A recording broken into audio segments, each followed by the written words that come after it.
الحمد لله وحده والصلاة والسلام على من لا نبي بعده أما بعد فأعوذ بالله من الشيطان الرجيم بسم الله الرحمن الرحيم إن الله لا يغير ما بقوم حتى يغيروا ما بأنفسهم إن الله وملائكته يصلون على النبي يا أيها الذين آمنوا صلوا عليه وسلموا تسليما اللهم صل على سيدنا شفيعنا ومولانا محمد وبارك وسلم صلوا عليه صلاة وسلام عليك يا سيدي يا رسول الله صلى الله تعالى عليه وسلم.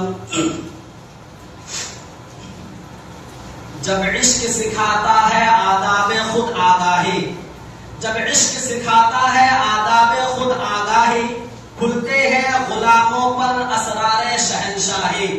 عطار ہو، رومی ہو، رازی ہو، غزالی ہو، کچھ ہاتھ نہیں آتا بے آہے سحرگاہی، کچھ ہاتھ نہیں آتا بے آہے سحرگاہی.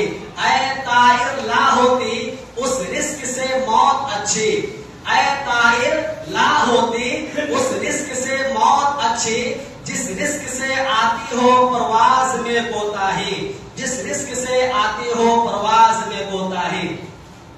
حضرات، ہر طرف شور ہے، مسلمان تباہ کیے جا رہے ہیں، کوئی ان کا پرسان حال نہیں. جس کو دیکھو مسلمانوں کو مٹانے کے در پہ ہے، جس طرف نظر ڈالو مسلمانوں کو کمزور کرنے کی سازشیں ہو رہی ہیں. مسلمان جس نے کبھی دنیا کے اکثر حصے پر حکمرانی کی تھی، بڑی بڑی صاحبان اقتدار سلطنتوں کو تہو بالا کر کے رکھ دیا تھا، بڑے بڑے جاہو حشر اور غرور و تمکنت کے مالک ارباب اقتدار کے چھکے چھڑا دیے تھے. آج وہی مسلمان محکومی کی زندگی گزار رہا ہے. جہاں وہ صاحب اختیار و اقتدار ہے، وہاں بھی دوسروں کے زیر سایہ ہے، دوسرے کی مدد کا محتاج ہے، دوسروں کی سرپرستی میں جی رہا ہے. کتنے حسرت و افسوس کا مقام ہے. مسلمان جس نے دریاؤں اور سمندروں پر حکومت کی، مسلمان جس کے حکم کی تابعداری جنگل کے بے زبان جانوروں اور مشرق سے مغرب اور جنوب سے شمال تک اڑتی ہوئی ہواؤں نے کی. ہاں وہی مسلمان آج حیران و پریشان، افسردہ و غمناک زندگی کے مقابلے میں بے بس و بے کس اور لاچار و مجبور نظر آ رہا ہے. آخر ایسا کیوں ہوا؟ مسلمانوں کو یہ دن کیوں دیکھنا پڑا؟ کیا اسباب و عوامل ہیں جنہوں نے مسلمانوں کے عروج کو زوال سے، اقتدار کو محکومی سے، عزت و ناموری کو ذلت و خواری سے بدل دیا؟ آج میں اسی موضوع کو لے کر آپ کے سامنے آیا ہوں. میں مسلمانوں کے اصل مرض کی بھی تشخیص کروں گا اور ان کا علاج بھی بتاؤں گا. مسلمانوں کی موجودہ نکبت و پستی کے اسباب بھی واضح کروں گا اور ان کا حل بھی پیش کروں گا. لیکن یاد رکھیے، یہ علاج اور یہ حل میرا وضع کرتا نہ ہوگا، بلکہ قرآن و حدیث کا بتایا ہوا ہوگا. مالک کائنات اور نبی رحمت صلی اللہ علیہ وسلم کے فرمودات و ہدایت کی روشنی میں ہوگا. اور ان کا ہے پیام اور میرا پیام اور ہے. عشق کے درد مند کا طرز کلام اور ہے، عشق کے درد مند کا طرز کلام اور ہے. حضرات، آج ہم کو اپنے اندر اتحاد و اتفاق پیدا کرنے کی ضرورت ہے، اپنے آپ کو بدلنے کی ضرورت ہے. اتنا بدلنے کی ضرورت ہے کہ ہمارے ساتھ ہمارا ماحول بدل جائے، ہمارے حالات بدل جائے، ایک نئی دنیا ہو، نئی فضا ہو، نئی آب و ہوا ہو. ان اللہ لا یغیر ما بقوم حتی یغیروا ما بانفسہم. خدا نے آج تک اس قوم کی حالت نہیں بدلی، نہ ہو جس کو خیال آپ اپنی حالت کے بدلنے کا. ہماری زندگیوں میں ایسا انقلاب رونما ہو جائے جو گردش وقت کو پھیر دے، جو حالات کے رخ کو موڑ دے. تاریخ کا دھارا جو غیروں کی سمت بہ رہا ہے، اس کا بہاؤ ہماری طرف ہو جائے. ہماری ہی کایا نہ پلٹے بلکہ دنیا کا کایا پلٹ جائے. پھر جانتے ہیں آپ کیا ہوگا؟ یہ دنیا اور دنیا کا اقتدار مسلمانوں کے زیرنگی ہوگا. یہ کائنات اور کائنات کی نیرنگیاں مسلمانوں کے تابع فرمان ہوگی. حکومت اور حکمرانی، سلطنت اور سلطانی مسلمانوں کی جاگیر ہوگی. مسلمانوں کا قافلہ رشد و ہدایت اور کاروان علم و حکمت اسلاف کے تابندہ نقوش سے رہنمائی حاصل کرتا ہوا منزل ب منزل کامیابیوں اور کامرانیوں کی طرف بڑھتا جائے گا۔ آج مسلمانوں کو اپنی صفوں میں اتحاد پیدا کرنے کی ضرورت ہے، اختلافات کو مٹا دینے کی ضرورت ہے، آپ سے اختلافات کو مٹا دینے کی ضرورت ہے، ایک دوسرے کے دکھ درد میں شریک ہونے اور ایک دوسرے کے ساتھ سچی ہمدردی اور بے خواہی کی ضرورت ہے۔ من و تو کے امتیاز، رشتہ و ناتا کی تفریق، گروہی عصبیت اور فرقہ بندیوں کی زنجیروں اور بندشوں کو توڑ پھینکنے کی ضرورت ہے، اور اس کے بعد اللہ کے رسی کو مضبوطی سے پکڑ لینے کی ضرورت ہے۔ وَاعْتَصِمُوا بِحَبْلِ اللَّهِ جَمِيعًا وَلَا تَفَرَّقُوا وَاذْكُرُوا نِعْمَةَ اللَّهِ عَلَيْكُمْ إِذْ كُنتُمْ أَعْدَاءً فَأَلَّفَ بَيْنَ قُلُوبِكُمْ فَأَصْبَحْتُمْ بِنِعْمَتِهِ إِخْوَانًا وَكُنتُمْ عَلَى شَفَا حُفْرَةٍ مِّنَ النَّارِ فَأَنقَذَكُم مِّنْهَا كَذَلِكَ يُبَيِّنُ اللَّهُ لَكُمْ آيَاتِهِ لَعَلَّكُمْ تَهْتَدُونَ۔ تم سب اللہ کی رسی کو مضبوطی سے پکڑ لو اور آپس میں متفرق نہ ہو، اور اللہ کی اس نعمت کو یاد کرو کہ تم آپس میں دشمن تھے، اس نے تمہارے دلوں میں محبت پیدا کرتے، بس تم اللہ کی نعمت کی وجہ سے بھائی بھائی بن گئے، اور تم جہنم کے گڑھے کے کنارے پر تھے، بس تم کو اس سے بچا لیا۔ اللہ ایسے ہی تمہارے لیے اپنی نشانیوں کو بیان کرتا ہے تاکہ تم ہدایت پا جاؤ۔ عرب کے جس ماحول میں نبی رحمت صلی اللہ تعالی علیہ وسلم تشریف لائے تھے اس میں بھی اختلافات تھے، لوگ ایک دوسرے کے جانی دشمن تھے، خون کے پیاسے تھے، معمولی باتوں پر خون کی ندیاں بہ جاتی تھی، خاندانی و گروہی اختلافات مدت العمر چلتے رہتے تھے، قبیلہ کا، خاندان کا دشمن تھا، لیکن جب انہی جانی دشمنوں کو اسلام کی دولت ملی تو بھائی بھائی بن گئے، آپ سے اختلافات کو مٹا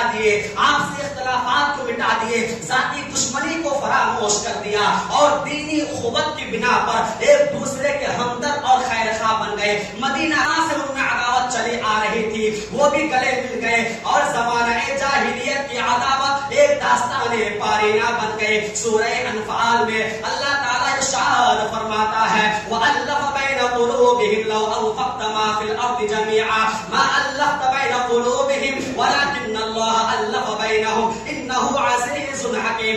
اللہ نے ان کے دلوں کے درمیان محبت پیدا کر دی، اگر آپ زمین کے سارے خزانے بھی خرچ کر دیتے تو بھی ان کے دلوں میں محبت نہ پیدا کر پاتے، لیکن اللہ نے ان کے دلوں کو جوڑ دیا۔ بے شک اللہ غالب حکمت والا ہے۔ حضرات ذرا غور کیجئے، صحابہ کرام رضی اللہ تعالی عنہم کا تو حال کہ اسلام لانے کے بعد انہوں نے پشتوں کا جھگڑا منٹوں میں ختم کر دیا، اور ہمارا یہ حال ہے کہ ہم مسلمان کے گھر پیدا ہوئے، مسلم گھرانے میں پلے اور بڑھے، خدا کے فضل و کرم سے اسلام کی دولت ہم کو پشت سے نصیب ہے، مگر ہم ہیں کہ اپنی عداوتوں کو ختم کرنے کی بجائے بڑھاوا دینے میں لگے ہیں، آپ سے اختلافات کو مٹانے کے بجائے طول دینا پسند کرتے ہیں، گلے ملنے اور بھائی بھائی بن جانے میں اپنے حق سمجھتے ہیں۔ ہم دنیا بھر کے نزاعی چکروں میں مبتلا ہیں اور کسی کو بھی ختم کرنے کی فکر نہیں ہے۔ بتائیے کیا ان حالات میں ہم آگے بڑھ سکتے ہیں، ترقی کر سکتے ہیں؟ کیا کوئی قوم اتحاد اور اتفاق کی دولت کے بغیر باعزت زندگی گزار سکتی ہے؟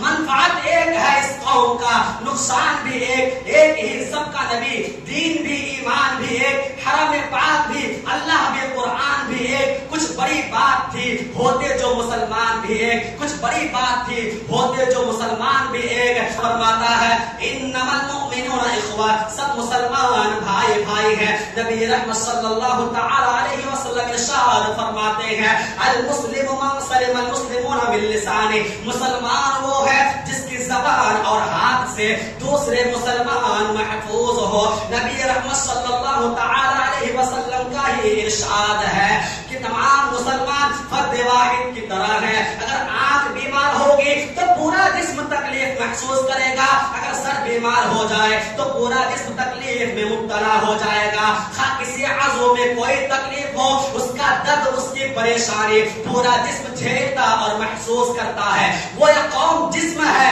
افراد ہیں اعضائے قوم، منزل صنعت کے رہپیما ہے دست و پائے قوم، منزل صنعت کے رہپیما ہے دست و پائے قوم، مبتلا درد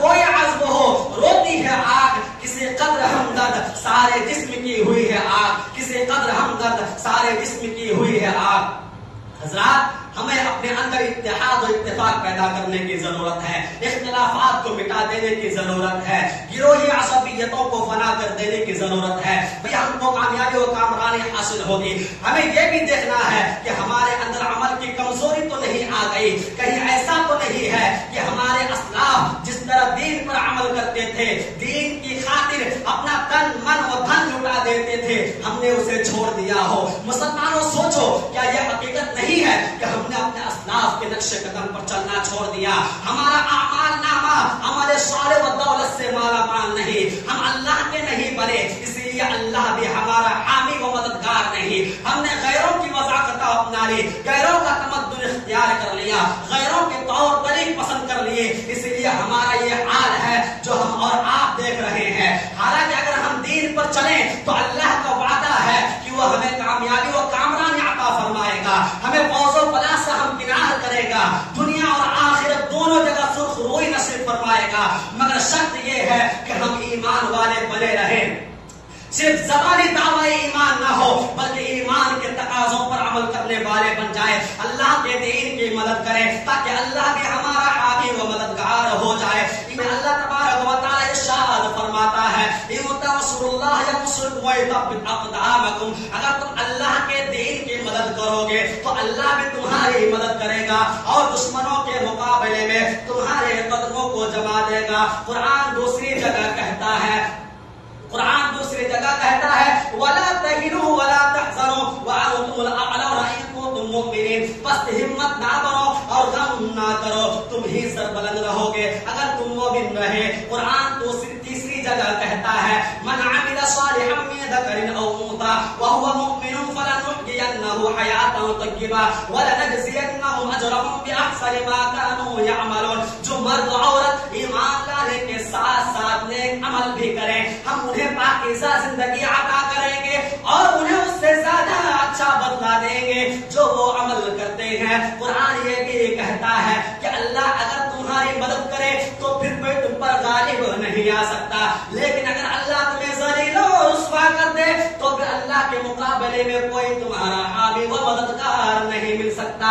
اس لیے ہمیں اللہ ہی پر بھروسہ کرنا چاہیے، مدد اللہ ہی سے مانگنی چاہیے۔ إِن يَنصُرْكُمُ اللَّهُ فَلَا غَالِبَ لَكُمْ وَإِن يَخْذُلْكُمْ فَمَنْ ذَا الَّذِي يَنصُرُكُم مِّن بَعْدِهِ وَعَلَى اللَّهِ فَلْيَتَوَكَّلِ الْمُؤْمِنُونَ۔ اگر اللہ تمہاری مدد کرے تو پھر تم پر کوئی غالب نہیں آ سکتا، لیکن اگر اللہ تمہیں ذلیل و رسوا کر دے تو پھر اس کے بعد کون ہے جو تمہاری مدد کرے؟ اور مومنوں کو بھروسہ اللہ ہی پر کرنا چاہیے۔ قرآن صاف صاف اعلان کرتا ہے کہ خلافت فی الارض کے مستحق وہ مومنین ہیں جو اعمال صالحہ کی دولت سے مالا مال ہو، صرف زبانی دعوی ایمان نہ ہو بلکہ دعوی کی عملی دلیل بھی ہو۔ وعد اللہ الذین آمنوا منکم وعملوا الصالحات ليستخلفنهم في الارض كما استخلف الذين من قبلهم۔ وعدہ کیا ہے اللہ نے ان لوگوں سے جو تم میں سے ایمان لے آئے اور نیک عمل کرے کہ انہیں زمین کے خلافت عطا فرمائے گا جیسے ان پر پہلے لوگوں کو عطا فرمائے۔ حضرات ذرا غور کیجیے اور دیکھیے کہ نبی رحمت صلی اللہ علیہ وسلم نے آج کے مسلمانوں کا نقشہ کس طرح کھینچا ہے۔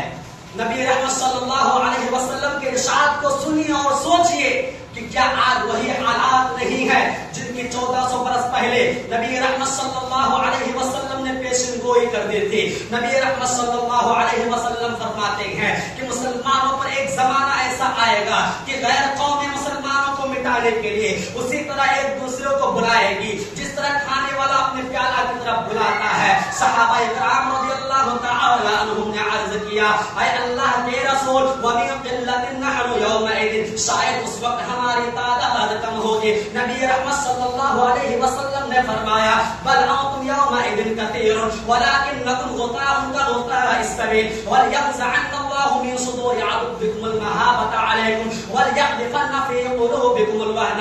نہیں تم اس دن آج کے مقابلے میں کہیں زیادہ تعداد میں ہوگے لیکن سیلاب کے جھاگ کے مانند بے حیثیت ہوگے۔ اللہ تمہارے دشمنوں کے سینوں سے تمہاری ہیبت نکال دے گا اور تمہارے دلوں میں وہن پیدا کر دے گا۔ صحابہ کرام رضی اللہ تعالی عنہم نے عرض کیا کیا یا رسول اللہ ومن وہنو، اے اللہ کے رسول وہن کیا چیز ہے؟ نبی رحمت صلی اللہ علیہ وسلم نے فرمایا حب الدنیا و کراہیت الموت، دنیا کی محبت اور موت کو ناپسند کرنا، یعنی اس وقت مسلمان دنیا کی محبت میں مبتلا ہوں گے اور موت سے ڈرنے لگیں گے۔